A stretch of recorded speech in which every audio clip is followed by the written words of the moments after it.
ፑቲን የረመዳንን ጾም እየጾሙ ነው ተባለ።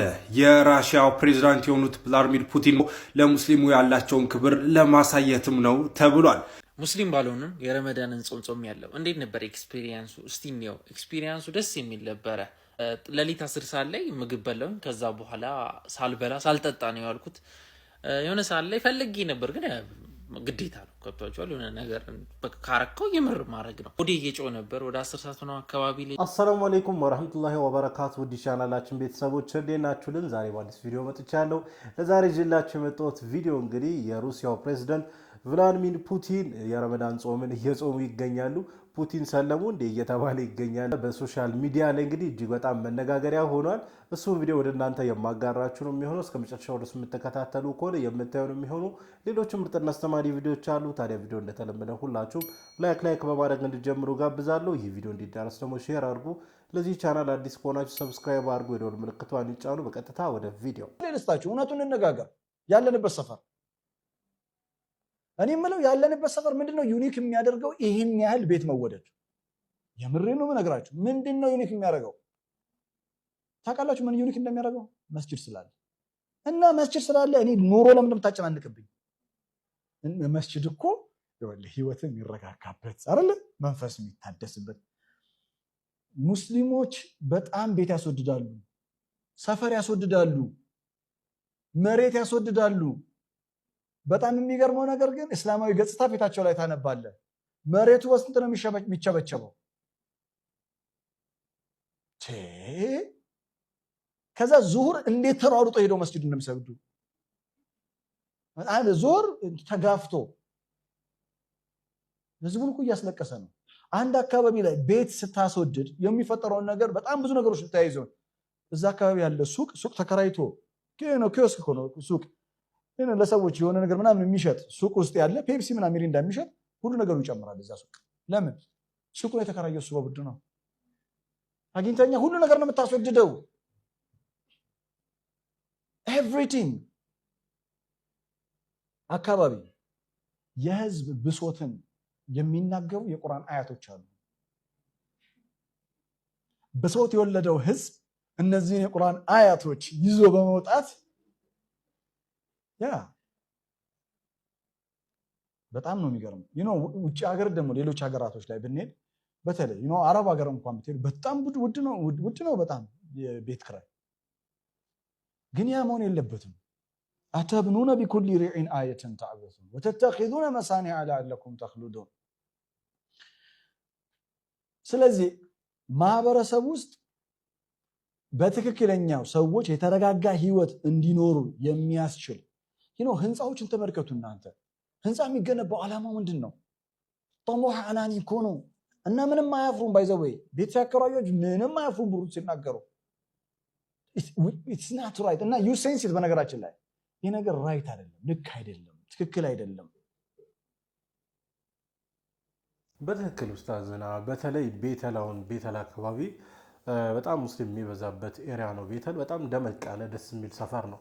ነገር ግን እዛ ተከራይቼ ይኖራሉ ማለት በጣም ከባድ ነው። የኔ ቢሮም የሚገኘው በዚህ አጋጣሚ ቤተል ነውና ስለ ቤተል በደንብ አውቃለሁኝና ብዙ ጊዜ ቤተል ስለምውል ማለት ነውና የቤተል ክራይ እጅግ በጣም ውድ ነው። አከራዮቹ ነዋሪዎቹ ሙስሊም ናቸው፣ ነገር ግን በጣም ይወደዳልና ኡስታዝ እንዳለው ቤት መወደዱ ብቻ የቤት ክራይ መወደዱ ብቻ ሳይሆን እያንዳንዱ ቤተል ላይ የሚሸጡ ልብስ ሊሆን ይችላል፣ ጫማ ሊሆን ይችላል፣ እያንዳንዱ የሚሸጡ ነገሮች ላይ ጭማሪ ነው።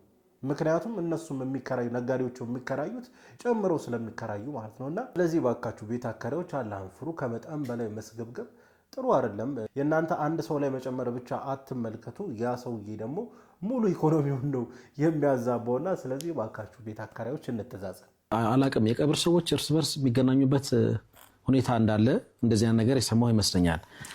ከዛ ከጀነት በፊት ነው በርዘኽ ላይ ነው የሆነኛው ሳሂበል ቀብር ልጆቹ በጣም ፋኢል الخيرات ናቸው። ሰለዋቱንም ዱዓውንም ምናምንም ይልኩለት። ወጣ እንደሄደች ነፍሲቱ ወጣ እንደሄደች ነፍሲቱ ተማን ጋር ትገናኛለች? ከሙታኖች ጋር ዓለም ትገናኛለች። ዘራቸው ይቀበሉታል።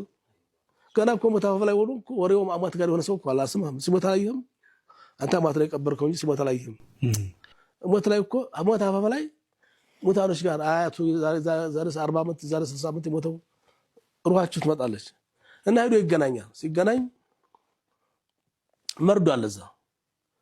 አሁን ታገር ቤት የመጣ ሰው እከለሳ ሞቶ ይልሃል አይደል?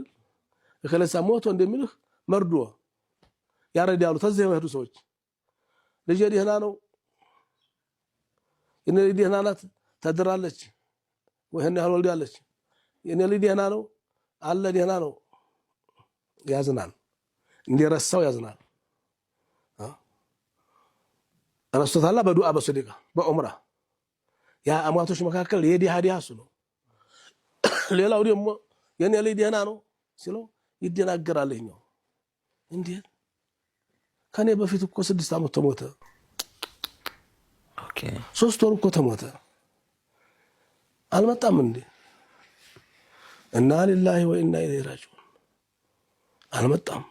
እንግዲህ ሀዋያ ሆኖ ነው ሩሂቱ ወደ ጀሃነም። አዲስ አበባ ገብቷል ወይ ትባላለህ። ገብቶ ከሆነ ገብቷ ትላለህ። አልገባስ ሆነ የጀነት ሰዎች የጀነት ሩህ ከጀነት ሰዎች ጋር ትገናኛለች። ስለዚህ የሙታን ወግ ነው። የሙታን ወግ ነው በጣም አሁን ይሄ መስደር ያለው ነው የሚነግሩን አይደለ? ሐዲስ ላይ ያለ እና የሙታኖች አለጀና ከአለጀና አለና ከአለና ጋር ነው የሚገናኙት። ሩሂቱ ይሄ ብቻ ናቸው። አደም አለይሂ ሰላም እነዚህን ያዩ ይደሰታሉ እኮ አየምን ይሄ እነዚህ ደግሞ እነዚህን ያዩ ያዝናሉ። ምንድነው ያ ጅብሪል አደም የሚያለቅሰው እነዚህን ያየ እነዚህማ ከፍረው ጠማው የሞቱ ናቸው፣ ጀሃነም ሰዎች ናቸው። አባት ነውና ማዘኑ አይቀርመችም እያዘነ ነው አሉ። ግን እነዚህና እነዛ አንድ ናቸው ማለት አይደለም። አልሞቱ ቅስማን ሞት ሁለት አይነት ነው። ስለዚህ አንዱ አላህ ጥላቱን ሊበቀለው የወሰደው ነው። አንዱ ደግሞ ባሪያዬን አንጡልኝ ላስደስተው ብሎ ነው መስሎ ወዳጀን አንጡልኝ። ان الذين قالوا ربنا الله ثم استقاموا تتنزل عليهم الملائكه الا تخافوا ولا تحزنوا وابشروا بالجنه التي كنتم توعدون نحن اولياؤكم في الحياه الدنيا وفي الاخره ولكم فيها ما تشتهي انفسكم ولكم فيها ما تدعون من نزلا من غفور رحيم الله زند تزጋጀላችሁ ነው። ይሄ ሞታፋፍ ላይ የሚሰሙት ነው። አላህ እኔ ስለ ሙታን ዓለም እኔ በዚህን ያለ ካላቀም ነበር ይሄንን ቪዲዮ ከመመልከቴ በፊት ማለት ነውና አንድ ሰው ሲሞት እንግዲህ ከሞቱ ቤተሰቦቹ ጋር ምናምን አህለል ጀና ከሆኑ ከነሱ ጋር እሱም የጀነት ከሆነ የእሳትም ከሆነ ደግሞ የእሳት ከሆኑ ሰዎች ጋር ይገናኛል፣ ይጠያየቃል፣ ያወራሉ ይባላልና በጣም ነው የሚገርመው። እንግዲህ እኛ እዚህ ዱንያ ላይ ሆነን ለእናት ለአባቶቻችን ወይንም ለዘመዶቻችን ዱንያ ላይ በህይወት ለሌሉ ማለት ነው ሰደቃ ምናምን ማናደርግ ከሆነ እንደሚከፋቸው ኡስታዝ እየተናገሩ ነበርና በቻለው መጠን ለነሱ አስተዋውሰን ዱዓ ማድረግ ሰደቃ ማድረግ እጅግ በጣም ትልቅ ነገር ነው፣ ጠቃሚ ነገር ነው። አላህ Subhanahu Wa Ta'ala እነሱንም የጀነት ያርጋቸው፣ እኛንም እንግዲህ አላህ Subhanahu Wa Ta'ala የጀነት አርጎን ሙሉ ቤተሰቦቻችን የጀነት ሆነን የምንገናኝ ያደርገን። ሙስሊም ባልሆንም የረመዳንን ጾም ያለው እንዴት ነበር ኤክስፒሪየንሱ? እስቲ ነው ኤክስፒሪየንሱ ደስ የሚል ነበረ። ለሊት 10 ሰዓት ላይ ምግብ በላሁኝ። ከዛ በኋላ ሳልበላ ሳልጠጣ ነው ያልኩት። የሆነ ሰዓት ላይ ፈልጌ ነበር ግን ግዴታ ነው ከቷቸዋል። የሆነ ነገር ካረከው የምር ማድረግ ነው። ሆዴ እየጮህ ነበር ወደ 10 ሰዓት ነው አካባቢ ላይ። እስከዛ ድረስ አልከበደኝም። ከዛ በኋላ ግን ልቤኔ መድከም፣ እግሬ መዝለፍለፍ፣ የኢነርጂ ማጣት ነገሮች ነበሩ። ከዛ በተረፈ ላፈጥር መስቀል አደባባይ ሄድኩኝ። ላፈጥር ከሄድኩ በኋላ እዛ አፍጥር ነበረ። ሁሉም እያፈጠረ ነበረ። በቃ ሁሉም እየበላ እየጠጣ እየሰገደ ነበር። ደስ ይላል በጣም። እና ልክ እንደሄድኩኝ በጣም ርቦኛል። ለካስ አልታወቀኝም። እና ከዛ በቃ ምግብ ሳገኝ እኔ ታወቀኝ። ታውቃላችሁ በላ ሳረግ ውሃ ስጠጣ ምናምን እንደራበኝ አወቅኩኝ። በላ አርጌ በቃ ምናምን እግዚአብሔር ይስጥልኝ ምናምን ብዬ በቃ ተመለስኩ። ቤት ገብቼ ትንሽ ደለኩበት። በጣም ደስ ይል ነበር። እንደ ጾም ስራ ሲሰራ ፀሐይ የመታ መርካቶ ላይ እየተሸከመ ነጋዴ ነው ብዙ ሰው ምናምን ህይወትን እየኖርክ መጾም ይከብዳል። የስጋና የነፍስ ድልድይ ነው ብዬ ጾም አስባለሁ። ብዙ መጾም ላይ ጎበዝ አይደለሁም፣ ግን በቃ ይታየኛል የጾም ፓወርፉልነት እና ደስ ይላል። በቃ እዛ ጋር እኔ አሁን ለካ ሰርቦኝ ነበር። ድብልቅ ሳደርገው ነው የታወቀኝ ታውቃላችሁ። እና ሁሌ የሚጾም ሰው ደግሞ አለ ተረታችሁ አቶ የሚጾም አለና እነሱን በማጾም በማስፈጠር አብይ ጾም ላይ ያላችሁ የረመዳን ጾም ላይ ያላችሁ ሰዎች ያው ያልበላው ማብላታችሁን አትርሱ ለማለት ያለው እኔን ማለት ነው ጥሩኝ ማለት ነውና በተረፈ ሌላ ምንድነው እንዴት ልክ ነው ወይ እንደዚህ መጾምክ ምናምን ለምትሉኝ ሰዎች ይሄ የኔ ፊሎሶፊ ነው። የራሴ መንገድ ነው የምሄደው እኔ። ስለዚህ የራሴ መንገድ የራሴ ፊሎሶፊ አለኝ። ስለዚህ ፕሊስ እንግዲህ ኢትዮ ማትሪክስ ከትላንት ወዲያ የረመዳን ጾም ልጾም ነው ብሎ ቃል ገብቶ ነበር። ቃል በገባው መሰረት እንግዲህ የትላንትናውን የረመዳን ጾሟን ሙስሊም አይደለም ክርስቲያን ነው። ነገር ግን ቻሌንጁን ማወቅ አለብኝ ብሎ የረመዳን ጾሟል። ሱሁር በልቶ ብራበት ስነ ስርዓት ማለት ነውና ማሻአላ ምን ያህል ፈታኝ እንደነበረ ምን ያህል ከባድ እንደነበረ እየገለጸ ነበር። እንደሰማችሁት ልቤን እንኳን እያመመኝ ነበረ፣ እግሬን መቆም እስኪያቅተኝ ድረስ እያለ ነበርና በዛ ላይ ደግሞ ከንፈሩን ሲያፈጠር አይታችኋል። ከንፈሩ ምን ያህል ድርቅ ብሎ እንደነበረ ከልብ እንደጾመ እዛ ላይ ያስታውቃልና በዚህ አጋጣሚ ኢትዮ ማትሪክስ ሪስፔክት ማድረግ ፈልጋለሁ። ምክንያቱም የተናገራቸው ንግግሮች በጣም ትክክል ስለሆኑ ብዬ ስለማስብ ማለት እኛ እንግዲህ የምንጾመው አላህ ሱብሓነሁ ወተዓላ ጾምን ግዴታ ስላደረገብን እቺ አንድ ወሯን ነው የምንጾመው። ነገር ግን አመቱን ሙሉ የሚጾሙ ምስኪኖች አሉና ይህንን ጾም ስንጾም እነሱን ማገዝ ይጠበቅብናል እያለ ነበርና በጣም ትክክለኛ ሀሳብ ነው። ጾም አንዱም ሀሳብ ይሄ እንደዚህ አይነት ሀሳብ እንዲገባን ይመስለኛል። የጾሙም ዋናው ዓላማ ሳይበሉ ሲውሉ ምን ያህል እንደሚረባቸው ምን ያህል እንደሚደክማቸው ከዚህ ጾም እንድንረዳ አላህ ሱብሓነሁ ወተዓላ እያደረገን ነውና ጥበቡ ገብተዋል ብዬ አስባለሁ። ኢትዮ ማትሪክስ አላህ ሱብሓነሁ ወተዓላ ሂዳያውን ይስጥ ነው ማለት ፈልገው። አሁን የምወስዳችሁ ቪዲዮ ደግሞ ሌላኛው ክርስቲያን ቭላዲሚር ፑቲን የሩሲያው ፕሬዝዳንት የረመዳን ጾም 2 ቀን ጾሟል እየተባለ ነው። ቪዲዮ እንመልከትና የራሳችን ሀሳብ እንሰጥበታለን። ፑቲን የረመዳንን ጾም እየጾሙ ነው ተባለ። የራሽያው ፕሬዝዳንት የሆኑት ቭላዲሚር ፑቲን ማለት ነው እንግዲህ ለ2 ቀናት የረመዳንን ጾም ጾመዋል። ይህም ደግሞ ለሙስሊሙ ያላቸውን ክብር ለማሳየትም ነው ተብሏል። ለሙስሊሞች ጥልቅ ፍቅር ያላቸው እንግዲህ ፕሬዝዳንት የሆኑት ቭላዲሚር ፑቲን ማለት ነው ከዚህ በፊት ረመዳን እንደገባ ለጾመኞች የሚያገለግል የተለያዩ የባስ የትራንስፖርት ነፃ ማዘጋጀታቸውም የሚታወስ ነበረ።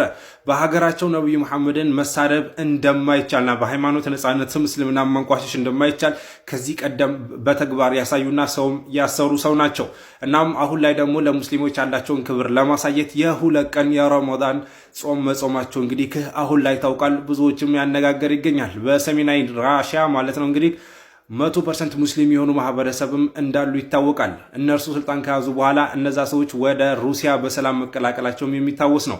እና እሳቸው አሁን ላይ ለሙስሊሙ እንግዲህ እንዲህ አይነት ተግባር እያደረጉ ይገኛል። ብዙዎችም እያደነቋቸው ይገኛል። እስኪ ማሻአላህ በሏቸው። ለተመሳሳይ መረጃ የፕላስ ምልክቱ መጫናችሁን አትርሱ። ማሻአላህ እጅግ በጣም አስገራሚ የሆነ መረጃ ነው። ቭላዲሚር ፑቲን እንግዲህ በጣም ትልቅ ስልጣን ላይ ያሉ በዓለም ላይም ምናልባትም ዋና ከሚባሉት መሪ አንዱ ናቸውና ቭላዲሚር ፑቲን እሳቸው እንግዲህ ለሙስሊሙ ማህበረሰብ ሪስፔክት ለማሳየት ሲባል እንግዲህ 2 ቀን የረመዳን ጾም ጾመዋል የሚል መረጃ ነው የተመለከትነው። እጅግ በጣም አስገራሚ ነው። ማሻአላ በዚህ አጋጣሚ ቭላዲሚር ፑቲን እጅግ በጣም ለሙስሊሙ ልዩ የሆነ ጥሩ የሆነ ቦታ እንዳላቸው በተለያየ አጋጣሚ እየተመለከትን እንገኛለን። በዚህ በረመዳን ጾም ሩሲያ ላይ ለሙስሊሞች ነፃ የትራንስፖርት አገልግሎት ሁላ አቅርበዋል ፑቲን እና ምን ያህል ለሙስሊሙ ማህበረሰብ የሚጨነቁና የሚያስቡ መሪ እንደሆኑ እንግዲህ እያሳዩ ይገኛሉ። አላህ ሱብሓነሁ ወተዓላ ሂዳያውን ይወፍቃቸው ነው ማለት ፈልገው። ለማንኛውም ለዛሬ ይዤላችሁ የመጣሁት ቪዲዮ ይህን ይመስል ነበር። ቪዲዮን ከወደዳችሁ እንደተለመደ ሁላችሁም ላይክ አድርጉ። ይህ ቪዲዮ እንዲዳረስ ደግሞ ሼር አድርጉ። ለዚህ ቻናል አዲስ ከሆናችሁ ሰብስክራይብ ማድረግ አይረሳ። ኢንሻአላህ በቀጣይ በአዲስ በቆንጆ ቪዲዮ እስከምንገናኝ ወሰላሙ አለይኩም ወራህመቱላህ ወበረካቱ።